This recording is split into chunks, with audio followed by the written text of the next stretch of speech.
नमस्कार दोस्तों, मैं प्रिंस और आप देख रहे हैं नई कृषि दर्पण यूट्यूब चैनल। दोस्तों, मैं हूं लखनऊ, उत्तर प्रदेश में और अमोर फार्म्स में।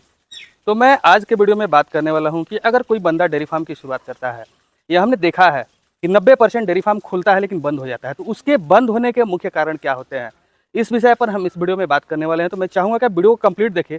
जानकारी अच्छी लगे तो चैनल को सब्सक्राइब करें, साथ में बेल आइकन का बटन को प्रेस कर ले, ताकि जब भी इस तरह का वीडियो बनाओ तो आपको अपडेट जो मिलता है। तो आइए हम सर से बात करते हैं जानकारी। ये देखिए, आखिर क्यों डेयरी फार्म खुलता तो है लेकिन बंद हो जाता है, इसके पीछे क्या मुख्य कारण होता है, ये चीज़ हम जानने का। नमस्कार सर, सबसे पहले आपका हमारे चैनल पर स्वागत है। आप अपना छोटा सा परिचय बता दीजिएगा सर, और ये आपका डेयरी फार्म कहाँ पर, ये बता दीजिएगा सर। मैं सानिध्य हूँ और ये आमोर फार्म्स करके हमारा एक डेयरी फार्म है और ये सीतापुर रोड पे लखनऊ में उत्तर प्रदेश में स्थित। तो सर, आज के समय में हमने देखा है कि जनरली हम ये चीज़ देखा कि अभी युवा यूट्यूब देखते हैं, दूसरे को देख के डेयरी फार्म कर लेते हैं, मिसगाइड हो जाते हैं, प्रॉपर नॉलेज नहीं मिल पाता है, इस कारण से उनकी डेयरी फार्म बंद हो जाती है। तो मैं ये जानना चाहूँगा सर, 10 कारण क्यों डेयरी फार्म बंद होता है, खुलता है उसके बाद फिर बंद हो जाता है, उसके पीछे क्या मुख्य कारण होता है सर?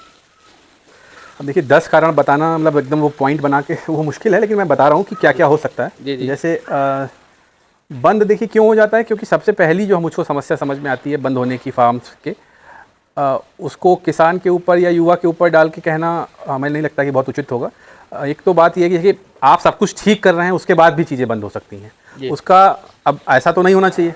मतलब अगर आप किसी काम में बहुत मेहनत कर रहे हैं, उस काम की जो भी रिक्वायरमेंट्स हैं वो आप सारी पूरी कर रहे हैं, जो भी उसकी ज़रूरतें हैं वो आप अच्छे से कर रहे हैं, उसके बाद भी चीज़ें आपके पक्ष में नहीं आ रही हैं, तो क्यों ऐसा क्यों हो रहा है? उस काम के लिए मैं ये कहूँगा कि भाई दूध का जो रेट है वो बहुत किसान के पक्ष में नहीं। हालांकि पिछले साल में कुछ चीज़ें ठीक हुई हैं रेट के हिसाब से, लेकिन यह है कि शहर में आप जाएंगे या आप अपने दूध की मार्केट करेंगे और कुछ प्रोडक्ट बनाएंगे, मतलब कुछ ना कुछ करके आपको अपने दूध का रेट लाना पड़ेगा। तो पहली चीज़ तो ये हो गई कि कोई चीज़ है जो सपोर्ट सिस्टम के साथ चल रही है। सपोर्ट का मतलब सरकारी सपोर्ट हो सकता है और किसी तरह का सपोर्ट हो सकता है। तो ऐसा यहाँ पर बहुत अच्छा मैं कहूँगा कि नहीं है। सरकार से बाकी चीज़ें अच्छी हैं, लेकिन दूध के रेट में चूँकि प्राइवेट कंपनियाँ भी इन्वॉल्व हैं, कोऑपरेटिव से इन्वॉल्व हैं, तो वो तय करते हैं दूध का रेट। और पिछले साल अगर मैं बात करूँ कि 22-23 की जो बात करूँ, तो चीज़ें ज़्यादा ठीक हुई हैं, बेहतर हुई हैं अपेक्षाकृत 21-22 में बुरा हाल था। फीड कॉस्ट बहुत बढ़ी हुई थी, सोया के दाम बढ़े हुए थे। एक तो ये बात हो गई कि कुछ चीज़ ऐसी हैं जिसमें किसान का अपना हाथ नहीं है और वो दूसरे लोगों पे निर्भर है। अब ये तो बात आ गई जिसमें आप कुछ नहीं कर सकते हैं, सिवाय इसके कि आप प्रयास करिए कि आपको दूध का अच्छा रेट मिले। आप अपने दूध को मार्केट करिए, उसको शहर में लेके जाइए, प्रोडक्ट बनाइए। वो आप अपनी क्षेत्र के हिसाब से, अपनी जोग्राफिकल कंडीशन के हिसाब से क्या करेंगे, क्या करना चाहते हैं, वो आप तय करिए। एक तो ये बात हो गई, ठीक है।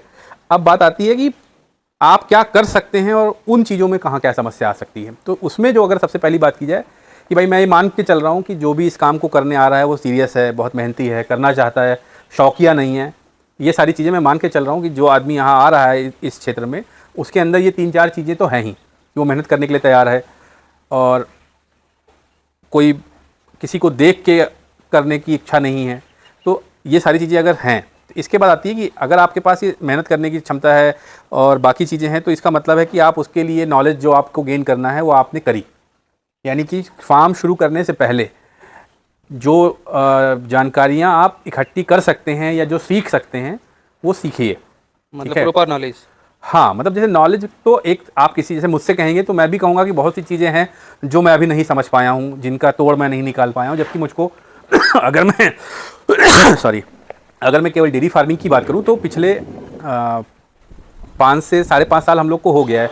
इससे पहले मैं आप आए थे, पिछले साल लगभग आप आए थे, तो मैंने इस बात का चर्चा भी की थी कि हम लोग आज शेड और इस तरह में बैठे हुए हैं। हमने शुरुआत जो की है 6 गाय से और एक कच्चे शेड से शुरू की थी और फिर उसको हटा के फिर उससे सीखा और ये किया।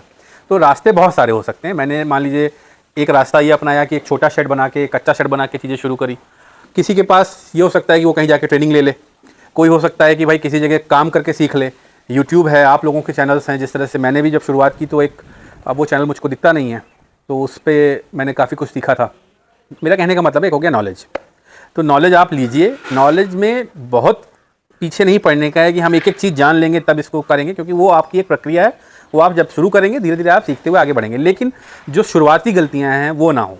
जैसे कि एक हाउसिंग शेड में, अब जैसे आप ये देखिए, हम लोग इतना सब कुछ देखने के बाद, करने के बाद भी मैंने कई शेड फार्म घूमे, उसके बाद एक गलती हमसे भी हुई। आप देखेंगे कि ये जो हमारा पिलर है शेड का, वो नांद के इस तरफ है, ठीक है, जबकि उसको उस तरफ होना चाहिए था। अच्छा। तो अब ये मिस्त्री की गलती है, सब कुछ खड़ा हो गया था, पिलर जाम हो गए थे। और एक दिन मैं लेट आया फार्म पे, यहाँ पर जब कंस्ट्रक्शन चल रहा था, वो कोविड टाइम था असल में, और ये समस्या हमारे यहाँ हो गई। अब इससे हमको कोई बहुत बड़ा नुकसान नहीं है, लेकिन ये कि ये समस्या तो समस्या है। तो एक तो ये बात हो गई कि आप जो बेसिक जानकारियाँ हैं, जो हाउसिंग को लेके है, फीड को लेके है, सीमन को लेके है, अच्छा सीमन कहाँ मिलेगा, लॉजिस्टिक जो है फार्म के बिहाइंड द लॉजिस्टिक जो है, मतलब पीछे जिसको बोलेंगे कि जो पीछे के काम है फार्म के, कि आप फीड कहाँ से ला रहे हैं, आप सीमन कहाँ से ला रहे हैं, सीमन रखेंगे कैसे, आपको सीमन में नाइट्रोजन रखनी पड़ती है, ये जब आप शुरुआत करेंगे आपको नहीं पता चलेगा। आप पैरावेट कौन सा आप इस्तेमाल करेंगे, आपके क्षेत्र में किस पैरावेट का ज़्यादा काम है, अच्छा काम है, साफ़ हाथ है, उसकी जानकारी आप इकट्ठा करेंगे। तो एक नॉलेज का मतलब सिर्फ गाय की बात नहीं है। गाय तो आप पालते पालते सीखेंगे, या भैंस या जो भी पशु आप पाल रहे हैं, वो तो पशु ही आपको सिखाता जाएगा। उसमें बहुत आप पहले से सीख के बहुत कुछ नहीं कर पाएंगे। बेसिक मेडिसिन की आपको नॉलेज होनी चाहिए कि पता चला शाम को, रात को किसी गाय के पेट में गैस बन रही है और आप परेशान हैं, या कोई गाय फीड छोड़े हुए है, किसी को लीवर की समस्या, टॉनिक आपको देना है, या नॉर्मल सर्दी जुकाम बुखार जैसे हम लोग को होता है, गायों में है। मैस्टाइटिस एक बहुत कॉमन प्रॉब्लम है, उसकी रोकथाम क्या हो सकती है, उसको कैसे ट्रीट करना है, दोनों अलग अलग चीज़ें हैं। तो ये हो गया एक बेसिक नॉलेज। एक तो नॉलेज की बात हो गई, और दूसरा इसके बाद अगर हम बात करें तो प्लानिंग, मुझको लगती है कि भाई पहले से क्लियर होना चाहिए कि आप कि क्या प्लान है। जैसे आपने शुरुआत कर दी बड़े से शेड से, 100 पशु का आप शुरू कर रहे हैं, आपने कंसल्टेंसी हायर कर ली, आपको कंपनी वाले मिल गए। देखिए, मैं किसी की बुराई या अच्छाई पे बात नहीं कर रहा हूँ, लेकिन हर तरह के लोग बाज़ार में उपलब्ध हैं। आप जब आपको देखते हैं कि आपको कोई जानकारी नहीं है या ख़ास जानकारी नहीं है, और आप एक पूंजी लेके आ गए हैं और आप कुछ लगाना चाहते हैं, तो 50 कंपनियां, 50 तरह के लोग आपको घेर लेंगे और आपकी पूंजी को लगवा देंगे। उनको भी पता होता है कि जो आप कर रहे हैं उसका रिजल्ट आपको कम से कम 2 से 3 साल बाद मिलेगा। जब आप इस निर्णय पे पहुंचेंगे कि यार ये गलती हो गई, ये तो नहीं करना चाहिए था, लेकिन आपकी पूंजी तो लग चुकी है। तो इसलिए प्लानिंग बहुत ज़रूरी है कि आप कितने पशु, कौन से पशु, गाय ही क्यों, भैंस ही क्यों, जो भी ये क्यों, क्या, कैसे वाले सवाल हैं, इसकी एक प्लानिंग लेके चलिए।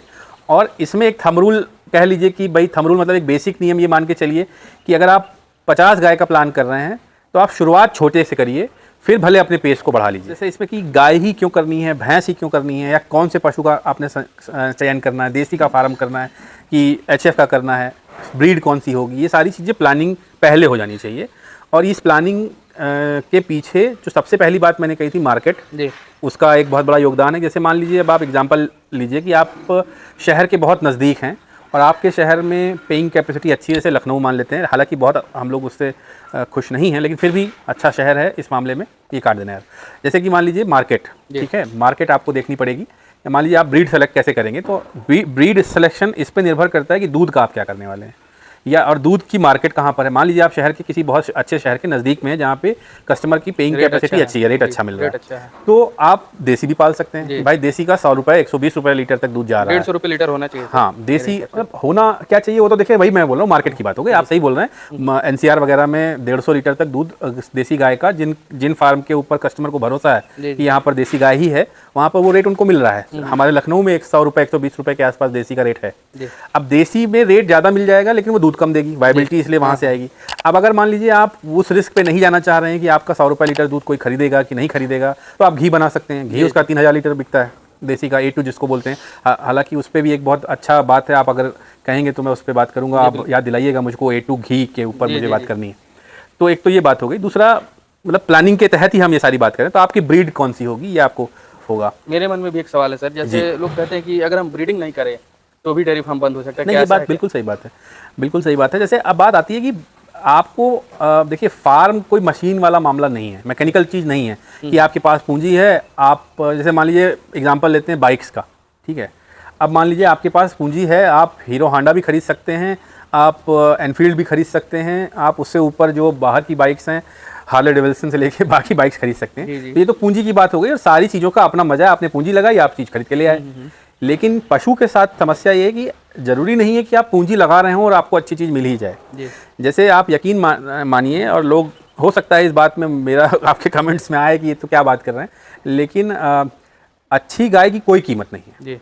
अच्छी गाय से मेरा मतलब है कि उसका लैक्टेशन शुरुआती हो, फर्स्ट या सेकंड लैक्टेशन की गाय हो, मिनिमम 30 से 35 लीटर फर्स्ट लैक्टेशन में वो बच्चा दूध देने वाला हो। तो ऐसी गाय की कोई कीमत नहीं है, और अगर आपको कहीं भरोसा है तो आप किसी भी कीमत पे इस गाय को खरीद सकते हैं। और पंजाब में मैं बहुत से ऐसे फार्म्स को जान रहा हूँ, मैं खुद लेके आया हूँ गाय जब शुरू में पंजाब में, तो मैं बहुत सेटिस्फाइड नहीं रहा। फिर बाद में यहाँ मैं बाराबंकी से सुधीर जी के यहाँ से गाय लिया मैंने।